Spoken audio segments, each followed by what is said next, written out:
سامعین، ناظرین، طالبات، السلام علیکم۔ ہم نے پچھلے قسط میں غزل گوئی کا ارتقائی سفر دیکھا۔ اس دفعہ جو ہے ہم غزل گوئی کی ابتدا کے بارے میں جانیں گے۔ جیسا کہ اردو میں سب سے مقبول صنف سخن شاعری غزل ہے، کم و بیش ہر شاعر نے اس صنف میں طبع آزمائی کی ہے، اس لیے اشعار کی سب سے بڑی تعداد اس میں ملتی ہے۔ جب زبان ارتقاء کے ابتدائی مدارج طے کر رہی تھی تو فارسی ہندوستان کی معیاری اور ادبی زبان تھی، اس لیے مقامی زبان میں شعر گوئی کرنے والے فارسی شعر و ادب سے متاثر تھے، اور چونکہ فارسی شاعری میں غزل سب سے ممتاز اور محبوب تھی، اس لیے اردو میں بھی اسے یہ امتیاز حاصل ہوا۔ حیت، ظاہری ساخت یا حیت کے اعتبار سے غزل کے پہلے شعر کے دونوں مصرے ہم قافیہ ہوتے ہیں، اس لیے اسے مطلع کہتے ہیں۔ مطلع کے بعد ہر شعر مطلع ہی کا ہم قافیہ ہوتا ہے، یعنی اگر مطلع کا قافیہ اصل ہے تو باقی اشعار کے قافیے شرر، نظر، سفر وغیرہ ہوگا۔ غزل میں قافیہ کے ساتھ ترتیب بھی ہوتا ہے، یعنی ایسے الفاظ یا افعال جن کے ہر شعر میں تکرار ہوتی ہے۔ غزل کا آخری شعر جس میں شاعر کا تخلص ہوتا ہے مقطع کہلاتا ہے۔ مکمل غزل 5 سے 7 اشعار پر مشتمل ہوتی ہے۔ اب دیکھیں گے موضوعات غزل۔ ایک ہمہ گیر صنف سخن ہے، عام طور پر عشق و محبت کی واردات اور کیفیات کا بیان ہوتا ہے، لیکن اس کا دامن اتنا وسیع ہوتا ہے کہ اس میں مذہب، اخلاق، تصوف اور رندی سے لے کر سیاسی سماجی خیالات، فلسفیانہ مضامین اور مظاہر فطرت کی تعریف و توصیف تک جو خیال کا ایسا گوشہ بھی نہیں ہے جو اس میں بیان نہ کیا گیا ہو۔ دراصل غزل کے فن کا جوہر اس کی ایجاد و اختراع کا اور اس کی عجائبت اور رمزیت ہے۔ اس کی وجہ سے بڑے بڑے سماجی اور فلسفیانہ حقائق صرف ایک شعر میں ادا کر دیے جاتے ہیں، اسی لیے غزل کے منفرد اشعار پر ایک کو آسانی سے یاد ہو جاتے ہیں، ہر ایک کو آسانی سے یاد ہو جاتے ہیں۔ اس صنف نے غزل کی شاعری کو روزمرہ کی زندگی اور تہذیب کا ایک مقصد بنا دیا۔ اب ہم دیکھیں گے اگلا موضوع دکن میں اردو شاعری۔ بعض مورخین کا خیال ہے کہ شمالی ہند کی مقامی زبان میں غزل گوئی کی ابتدا 14ویں صدی کے آغاز میں ہوئی، جس کا پہلا مصرع امیر خسرو کے مرکب غزل کا مطلع ہے۔ زحال مسکیں مکن غافل وصال ہجراں ہمارا دل ہے۔ اس عہد میں شمالی ہند کے دربار میں اردو کی رسائی نہ ہوئی، لیکن دکن نے صوفیاء اکرام سے لے کر بادشاہ تک سب نے اس کی سرپرستی قبول کی۔ شاہان بیجاپور اور گولکنڈہ میں نہ صرف اس زبان کی ہمت افزائی کی بلکہ خود بھی اس میں شعر کہے۔ ان میں قلی قطب شاہ، عبداللہ قطب شاہ اور علی عادل شاہ قابل ذکر ہیں۔ محمد قلی قطب شاہ کو اردو کا پہلا صاحب کلیات شاعر تسلیم کیا جاتا ہے۔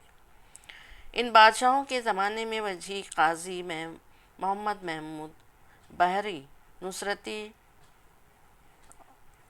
اور شوقی وغیرہ قابل ذکر ہیں۔ دکنی شاعری کی سب سے بڑی خوبی یہ ہے کہ اس نے ہندوستانی ماحول، معاشرت، تہذیب اور سماج کی مکمل تصویریں پیش کی ہیں۔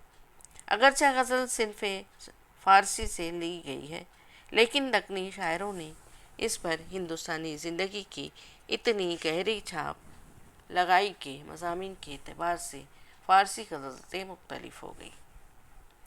اب اگلا موضوع دیکھیں گے ولی کی دلی میں آمد۔ دکن میں اردو شاعری تقریباً 350 سال سے ترقی کے مطالب طے کر رہی تھی، لیکن شمالی ہند میں ابھی تک اردو شاعری کا باقاعدہ آغاز بھی نہیں ہوا تھا۔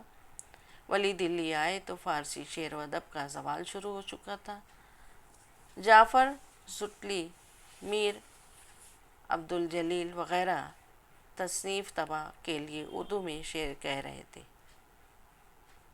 ان کی شعر گوئی کا یہ عالم تھا کہ ایک مصرع فارسی کا اور ایک اردو کا، یا آدھا مصرع فارسی یا آدھا اردو کا۔ ان کے کلام میں مزاج کے ساتھ تنوع بھی تھا، ولی جو کلام دلی لے کر آئے تھے وہ زبان ان کے لیے نئی نہیں تھی۔ طاقت نہیں کسی کو جو ایک حرف سن سکے، احوال گر کہوں میں دل بے قرار تھا، دل بے قرار کا۔ ولی کے دیوان سے مقامی شاعروں کی حوصلہ افزائی ہوئی۔ فارسی کے بعض استادوں نے بھی اردو میں شعر کہے۔ آرزو انشا دل نے اردو میں سخن ترازیاں کی۔ ان فارسی کے شعراء میں آرزو مظہر جانے جانا کا اردو شاعری پر احسان عظیم ہے۔ مجنوں، آبرو، یکرنگ، معشوق ثاقب کے شاگرد تھے۔ ان کے علاوہ فائز دہلوی، قیام اور شاکر ناجی بھی مشہور ہیں۔ اس عہد میں ایہام گوئی بہت مشہور تھی۔ ایہام گوئی، ایہام کے معنی ہے وہم گمان میں پڑنا، لیکن فی البدیہہ میں ایہام کا مطلب ہے وہ لفظ جس پر شعر کی بنیاد رکھی گئی ہو۔ ذو معنی رکھا ہوا، ایک قریب دوسرا بعید۔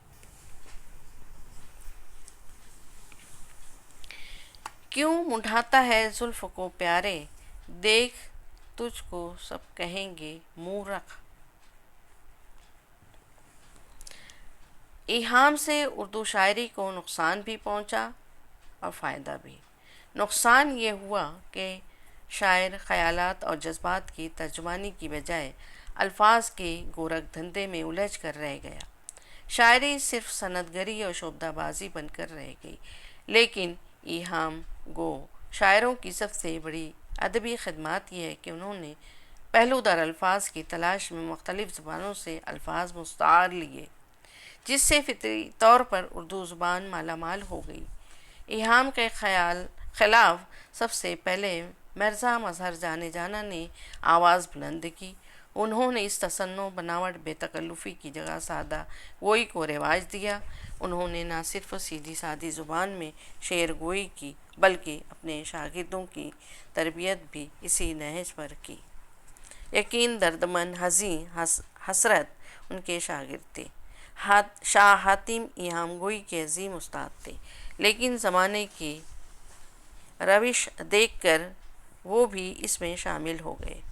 ٹھیک یہی زمانہ ہے جب سودا، درد اور میر کی اپنی زندگی کا آغاز ہوا۔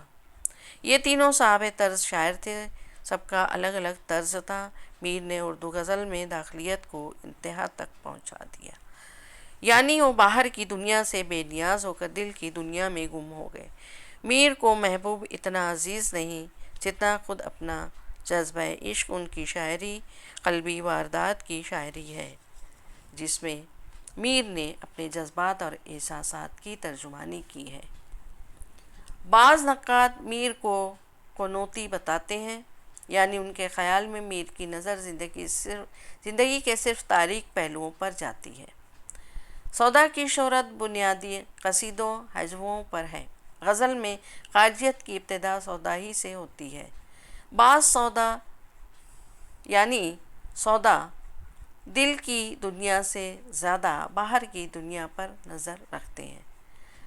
نشاط آمیز لب و لہجہ، سرمستی اور شگفتگی و رنگینی سودا کے کلام کی خصوصیت ہے۔ درد اردو کے سب سے پہلے صوفی شاعر ہیں۔ ڈاکٹر سید عبداللہ اپنی کتاب بیض و نظر میں لکھا ہے کہ درد کی ساری شاعری کا لب و لہجہ صوفیانہ ہے۔ ان کے سوچنے اور کہنے کا ڈھنگ غیر صوفی شعراء سے بالکل مختلف ہے۔ عرض و سماع کہاں تیری وسعت کو پا سکے، میرا ہی دل ہے وہ جہاں تو سما سکے۔ میر، سودا اور درد کے علاوہ انعام اللہ خاں، یقین، میر اثر دہلوی، محمد قیام الدین قیام اور سوز قابل ذکر شعراء ہیں۔ ان کی سب کے دیوان شائع ہو چکے ہیں۔ اس طریقے سے یہاں پر یہ موضوع کا اختتام ہوتا ہے۔ اللہ حافظ۔